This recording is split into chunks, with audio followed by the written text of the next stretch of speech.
Muy buenas, queridos polizones. Hoy tenemos un programa nuevo y para empezar voy a saludar a Laura, que está aquí a mi lado. Hola Guille, ¿qué tal? Estamos preparados para un nuevo programa, ¿no? Aquí del camarote de Darwin. Por supuesto, está Taulfo a los mandos del barco mientras nosotros grabamos, así que cuando quieras. Claro, es que hoy traemos un programa un poquito especial, ¿verdad? Nos encanta, bueno, nuestros polizones saben que nos encanta hacer nuestro trabajo de investigación en temas muy candentes, como los transgénicos, CRISPR y esas cosas, pero es cierto que esto nos consume mucho tiempo, ¿no, Guille? Pues sí, la verdad es que echamos bastantes horas en esto Sí, para sí. vosotros, para que tengáis un contenido bueno. Claro, y es que si hacemos solo este tipo de programas, la verdad es que tendríamos que publicar uno cada 2 semanas y nos gustaría publicar un poquito más a menudo. Exacto, y por eso nos hemos inventado un nuevo formato, o vamos a incorporar un nuevo formato a nuestro ritmo de trabajo que se llama Miniciencia, un formato más cortito, y así tendréis un poquito de contenido más semanalmente, que sé que os gusta mucho. Así que bueno, vamos a empezar con nuestra mini ciencia de hoy y vamos a hablar sobre los seres vivos más longevos del planeta. Así que allá vamos.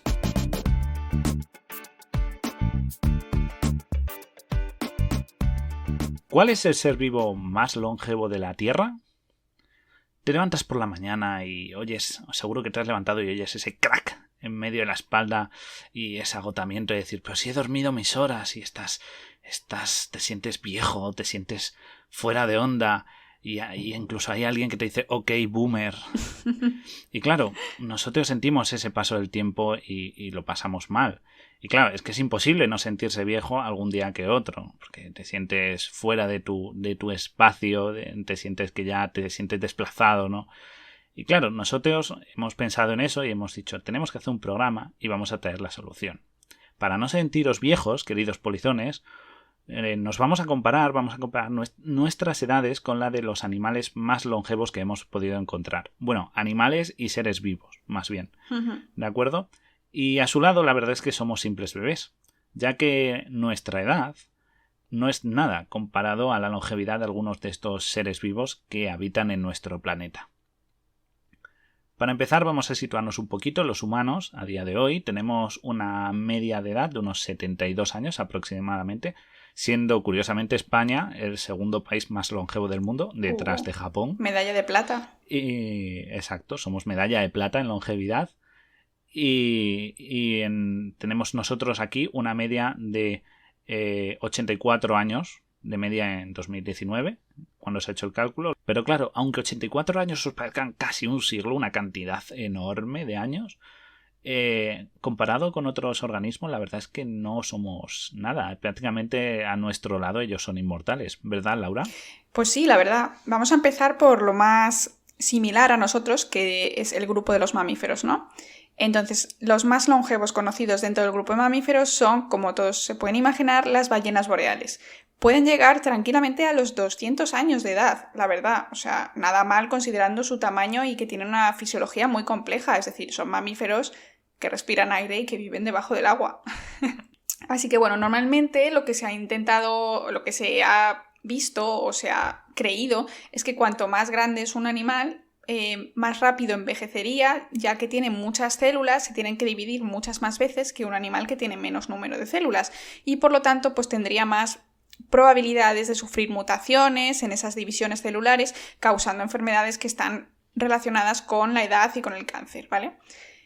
Pero resulta que aunque la ballena de Groenlandia tiene miles de veces más células que otros mamíferos, tiene una resistencia muchísimo mayor al cáncer y al envejecimiento, ¿no? Y bueno, los científicos se preguntaban cómo podía ser esto. Entonces, en 2015, unos científicos estadounidenses y ingleses del Reino Unido decidieron secuenciar y analizar el genoma de esta ballena. Y la verdad es que fue muy interesante porque identificaron dos alelos que podrían ser responsables de la longevidad de las ballenas, ¿vale? Estas dos mutaciones genéticas son muy específicas y están vinculadas a la capacidad de las ballenas para vivir más tiempo, que son el gen, o bueno, os voy a decir el nombre, luego se nos va a olvidar, pero para decirlo de manera fiable científicamente, ERCC1 y el gen del antígeno nuclear de células proliferantes, que las siglas son PCNA. Bueno, os cuento, el gen ERCC1 está relacionado con la reparación del ADN, esto tiene sentido, la verdad, ¿no? Y está también relacionado con una mayor resistencia al cáncer. Así que bueno, esto tiene una explicación bastante lógica. Y el otro gen, el PCNA, también es muy importante en la reparación del ADN. Entonces parece ser, chicos, que estas mutaciones lo que hace es que le da una súper resistencia al cáncer. O sea, las ballenas no tienen cáncer porque tienen unas proteínas capaces de reparar el ADN de manera súper eficaz. Así que bueno, esa es una de las principales motivos por las que viven 200 años. Pero luego también han visto que la ballena tiene seguramente adaptaciones fisiológicas como tasas metabólicas bajas, comparada con nosotros, por ejemplo, y otros cambios en otros genes que están involucrados en la termorregulación. Y esto, junto a los otros 2 genes de los que os he hablado antes, puede ser que aumenten incluso un poquito más la esperanza de vida de las células, ¿no?, de las ballenas y por lo tanto de las ballenas. Así que la verdad, a mí esto me ha parecido súper interesante, ¿no, Guille? Pues sí, es bastante interesante, aunque si algún polizón está pensando en si puede hacerse transgénicos con genes de ballena, pues es bastante complicado, pero sí que es verdad que estas investigaciones de las que nos has hablado pueden ser útiles porque nos ayudan a entender esos mecanismos de reparación y de eliminación de esos fallos responsables de los cánceres, ¿no?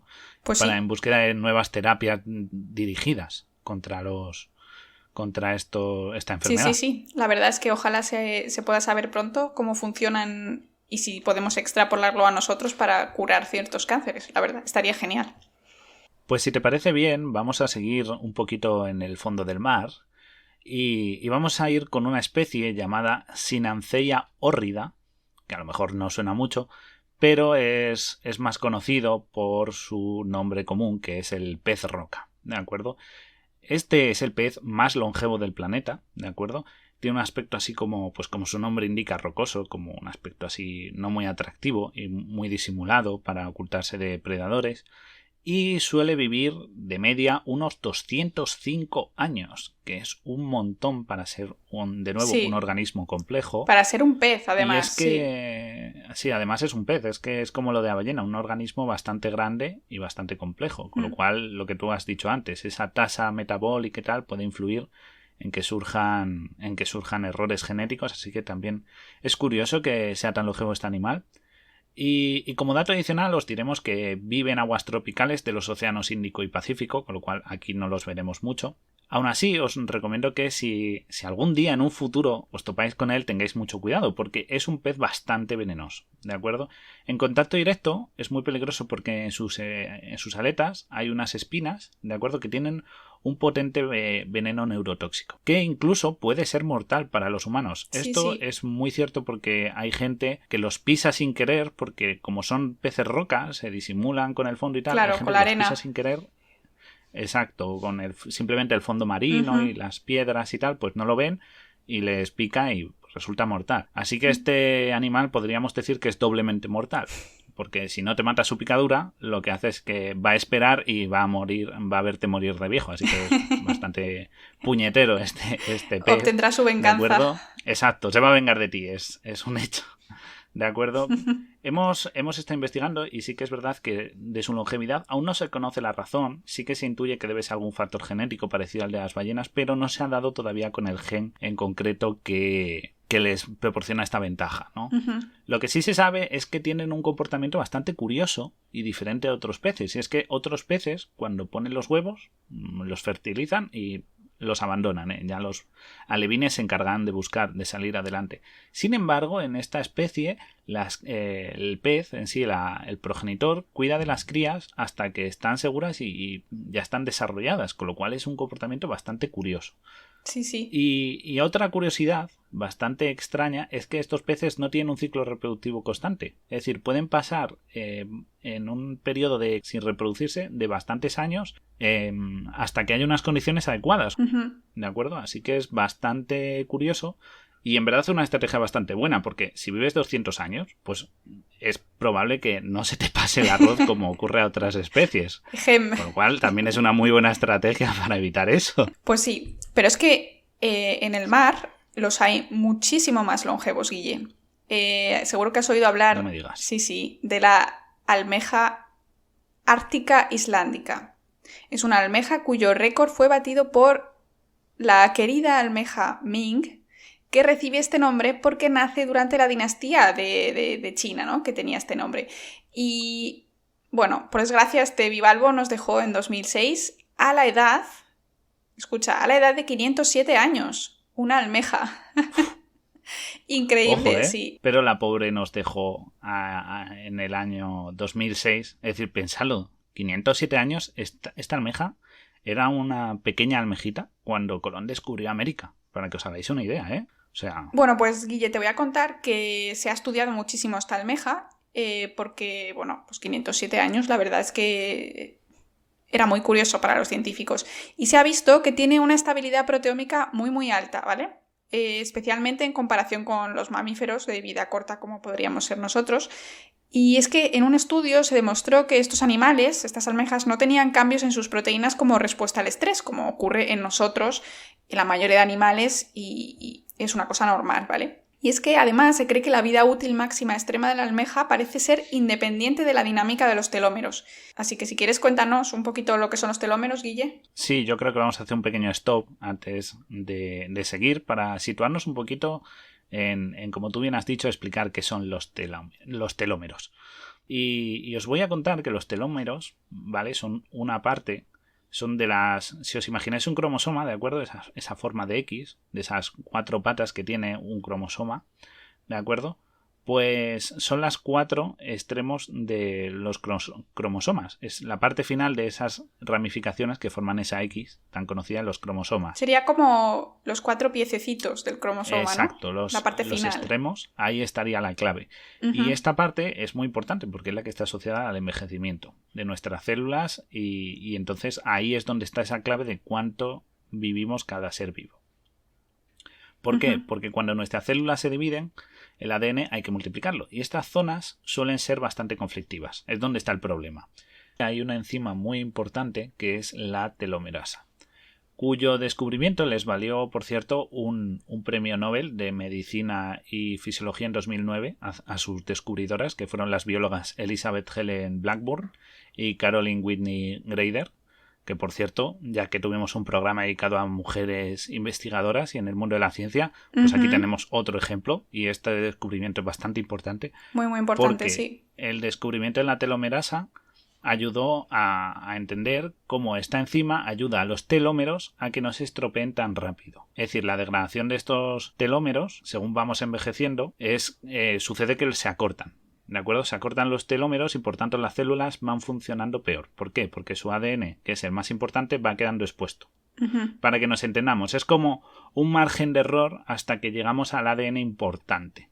¿De acuerdo? Entonces, cuanto menos margen de error va habiendo, porque se va acortando según envejecen las células, al final se queda expuesto la parte más importante, digamos, de este material genético y se puede dañar. Entonces, tarde o temprano va a causarse esta degradación, estos defectos, por, claro, las múltiples divisiones y el paso del tiempo. Y la telomerasa es clave, evitando que estos telómeros se vayan acortando. Muy bien, pero igualmente se acortan, porque nosotros envejecemos y nuestros telómeros se van acortando. Hace lo que puede la pobre telomerasa, pero evita que sea mucho más rápido, evita ¿no? el envejecimiento prematuro. Pues sí, bueno, esto es solo uno de los factores del envejecimiento, pero es uno de los más importantes. Hay muchos factores más, como puede ser la dieta, tu propia genética básica que tengas, el ritmo de vida, el estrés, las horas que duermes, todo eso también afecta a estos telómeros y afecta a tu propio envejecimiento, la exposición a tóxicos, etcétera, etcétera, etcétera. Bueno, pues como nos ha explicado Guille también sobre los telómeros, resulta que en esta almeja, la querida almeja Ming, las longitudes de los telómeros parece que no muestran cambios con la edad y no hay diferencias significativas entre distintas poblaciones de almejas de aquí y de allá o incluso distintos tejidos, ¿no?, de la propia almeja. Y se sabe que la actividad de su telomerasa, la telomerasa de la almeja, es muy heterogénea y tampoco está correlacionada con la edad, el hábitat, la población, absolutamente nada. Y esto es muy raro, es una cosa muy curiosa que no se ha visto en muchos organismos. Entonces, bueno, parece ser que el tema de los telómeros no es relevante para nuestra querida almeja Ming y un estudio midió 4 marcadores de daño que están relacionados con la edad, que son típicamente oxidación de proteínas. Es otro de los factores que podríamos haber mencionado antes, ¿no? Oxidación de proteínas, oxidación de lípidos, oxidación de ácidos nucleicos y estabilidad de proteínas. Y este estudio vio que solo la oxidación de ácidos nucleicos, es decir, la oxidación del ADN, una oxidación que ocurre de manera natural con el paso del tiempo, es lo único que se acumula con la edad en las almejas que viven tantos años. Aunque sí es verdad, se necesitan estudios más detallados, pero parece que en esta especie es un caso de senescencia insignificante, es decir, que envejecen tan lentamente que se puede decir que apenas envejecen, ¿no? Comparado con nosotros, con nuestra manera de ver el tiempo. El caso de que tenga una senescencia insignificante, dice, bueno, y entonces, ¿por qué murió Ming? Si 507 años no es tanto, si es insignificante. Bueno, pues es que por desgracia Ming nos dejó a los 507 años porque murió debido a los experimentos que se realizaron en ella para estudiar su longevidad.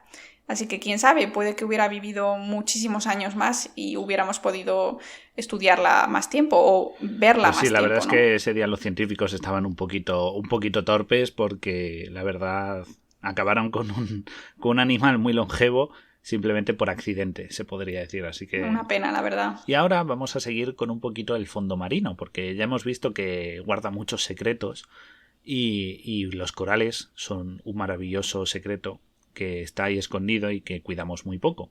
Y es que vamos a hablar de algunos corales, como es el caso de la gorgonia, que es un octocoral, que puede llegar a los, ojo, agarraos, 4.000 años de edad. A pesar de que incluso con el trato que le estamos dando a las barreras de coral, estos animales pueden llegar a esa edad. Bueno, estos animales. Y en este apartado también tenemos que incluir una especie de esponja que se llama Monoraphis chuni, de acuerdo, que el nombre no suena mucho, pero es una esponja. ¿Y por qué mencionamos esta esponja? Porque por lo visto sus individuos pueden vivir hasta 11.000 años, lo cual pulveriza el récord que teníamos de los corales, que eran solo 4.000. Pues sí, parece que vamos en aumento. Exacto. ¿Y por qué menciono ambas especies, estos dos seres vivos? Porque tienen algo en común. Es que viven en entornos muy estables, ¿de acuerdo? Viven en las profundidades marinas y eso es algo beneficioso porque hace que vivan más tiempo porque se encuentran en un entorno estable. ¿A qué me quiero referir? Pues que a mayores profundidades estos animales están protegidos de problemas que afectan a otras especies de aguas menos profundas, ¿de acuerdo? Como por ejemplo vamos a hablar de cambios de temperatura o si hay una tormenta o cambios en las corrientes, ¿de acuerdo? Entonces, al estar muy profundo ellos se encuentran en un ambiente estable, concreto, y tienen otra ventaja y es que ellos están quietos, están adheridos al suelo, ¿de acuerdo? Entonces ser sésil, esta vida sésil que ellos tienen, vida fija, pues parece correlacionarse con este potencial de que sean tan longevos, porque frente a otros animales marinos como peces o incluso algas están sometidos a mucho estrés o a muchas condiciones externas, mientras que estos tienen un pequeño rango de variación en sus entornos. Entonces, estos acontecimientos fortuitos, como hemos dicho, el cambio de temperatura o una corriente fuerte o algún factor externo adicional, pues obviamente no es mortal el cambio de temperatura, pero sí que ofrecen todos esos cambios que hacen que su metabolismo se tenga que ir adaptando y tal, mientras que un medio estable es más constante. Entonces, las especies, por ejemplo, que viven en aguas menos profundas, tienen una probabilidad mucho mayor de morir jóvenes por todo este estrés que mencionamos y además porque se encuentran con muchos más depredadores, que eso es otro factor clave. Parece que no hay un beneficio evolutivo particular a que tales criaturas puedan reparar sus cuerpos y permanecer resistentes hasta la vejez. Pero sí que parece ser, ¿no?, que la selección natural, la evolución, favorece que los organismos que viven en entornos estables vivan más de manera más larga, ¿no? O sea, que realmente es como una cosa que es más común de lo que pensamos. Pero otro factor que es muy importante en estas especies sésiles es que son clonales, ¿de acuerdo? Pues significa que forman una colonia con muchos individuos, ¿de acuerdo? Pero que son genéticamente idénticos, como ocurre pues en las gorgonias que he mencionado o por ejemplo la esponja, ¿de acuerdo? Entonces, estos organismos clonales pueden escapar del deterioro relacionado con la edad, porque se duplican, se clonan, y al clonarse crean nuevos individuos que son iguales, con lo cual no sufren ese factor de envejecimiento, sino que siguen aumentando su número. Que algunas partes de estas, pues claro, pueden morir, pero como se siguen clonando, la colonia siempre va a ser funcional, siempre va a estar viva a lo largo del tiempo. Entonces, por decirlo así, este individuo siempre está formado por individuos más jóvenes, resultantes de esa clonación. Exacto. Pero es que además este mecanismo de clonación no es exclusivo de la profundidad marina, porque hay varios organismos vegetales que tienen este mecanismo para aguantar llegar a vivir la friolera de 10.500 años fuera del agua. Es decir, esto ya estamos hablando palabras mayores, ¿eh? Y es que, bueno, lo hacen, como he dicho, a base de clonarse a sí mismos con reproducción vegetativa y forman pues las mismas tipos de colonia, etcétera, etcétera. Y el ejemplo que siempre se menciona para explicar esto que ocurre en plantas es un pino que se llama pino Huon o Macquarie, que crece naturalmente en Tasmania. Lo que ocurre es que puede ser que varios de los árboles de un bosque sean en realidad el mismo individuo clonado. Cada uno de los árboles de este grupo es simplemente un macho genéticamente idéntico a todos los demás que tiene reproducción vegetativa. Sin embargo, no hay ni un solo árbol de este grupo que tenga esa edad, sino que es el grupo en común el que tiene los 10.500 años. Pero los árboles individualmente no tienen 10.500 años, sino que simplemente van añadiendo árboles y pues los más viejos se irán eliminando y los más nuevos seguirán creciendo. Así que bueno, es un poquito de trampa en realidad, ¿no? Pero bueno, Laura, estás venido arriba, has dicho 10.500 años para un bosque. Yo tengo que jugar fuerte ahora mismo y tengo que jugar una medusa inmortal. Cuéntame. Técnicamente no es inmortal, ¿vale? Vamos a hablar de la Turritopsis nutricola, que es muy famosa porque es eso, es inmortal. Y a ver, técnicamente en sí no es inmortal. Lo que ocurre es que no llega a fallecer per se. ¿Por qué? Porque lo que pasa es que la medusa, ¿vale? Todos hemos visto una medusa, va ahí nadando en el agua, impulsándose, ¿vale? Puede volver a su estado de pólipo. Una estructura fija, ¿vale? Es como imaginaos una medusa que la ponéis boca arriba, ¿de acuerdo? Y con un pequeño tronco la fijáis al suelo. Pues eso es un pólipo. Entonces, ¿qué pasa? Que esta medusa consigue entrar en un bucle. Pasa de su forma móvil a pólipo y luego pasa otro ciclo y vuelve a su forma móvil, ¿vale? Y está en un ciclo constante que se denomina una inmortalidad biológica. ¿Por qué? Porque este organismo no muere, es decir, no llega a fallecer. Lo que hace es que reinicia el ciclo vital y vuelve una y otra vez a repetir ese estado. Pasa de su ciclo adulto, que sería la medusa móvil, y vuelve a su estado fetal, que sería, por decirlo de una manera, esta forma fija, este pólipo. Entonces, claro, no llega a presentar síntomas de envejecimiento ni senescencia celular. ¿Por qué? Porque vuelve al estado digamos infantil. O sea que celularmente no envejece, aunque siga viviendo, creciendo, reproduciéndose todo, pero las células siguen jóvenes. Simplemente le dice, cuando llegas a tu fin de ciclo, vuelve al inicio. Y entonces cambia de estado constantemente. Si no se topa con un depredador o con un factor externo que lo mate, este animal sigue una y otra vez volviendo a renacer. Qué interesante, la verdad. Bueno, pues nada, para terminar, vamos a hablar de alguien más anciano todavía que está en nuestro planeta. Un ser que posee nada más y nada menos que 500.000 de años, Guille, la verdad. 500.000 de años, vale, ya sé quién es. Déjame decirte. Es Jordi Hurtado, ¿verdad? Exactamente, Jordi Hurtado, un saludo. No es Jordi Hurtado, son las arqueobacterias. Concretamente un tipo de arqueobacterias que se llaman endolitos. Son microorganismos que viven dentro de las rocas. Normalmente dentro de estos grupos de endolitos hay microorganismos, suelen ser microorganismos autótrofos y extremófilos. Son capaces de soportar unas condiciones extremas como frío, calor, humedad baja, acidez extrema o incluso rayos cósmicos. Y es que resulta que su metabolismo es muy, muy, muy, muy lento. Es decir, es tan lento que solo se dedica a reparar el posible daño celular. Y es que incluso una sola mitosis, es decir, una división celular de una célula pasa a ser 2 células, puede durar hasta un siglo, ¿eh? La verdad es que es alucinante. Pero bueno, supongo que cuando tienes 500.000 años para replicarte, pues te da igual. A que ya no sentís tan mayores, queridos polizones. A que no, Laura, que ya no pareces tan mayor comparada con estos seres vivos. La verdad es que con estos de 500.000 de años, tipo Jordi Hurtado, vamos, nada que ver, ¿eh? Claro, te sientes un jovencito. Soy una maravilla, jovencita, sí. Pues nada más por hoy.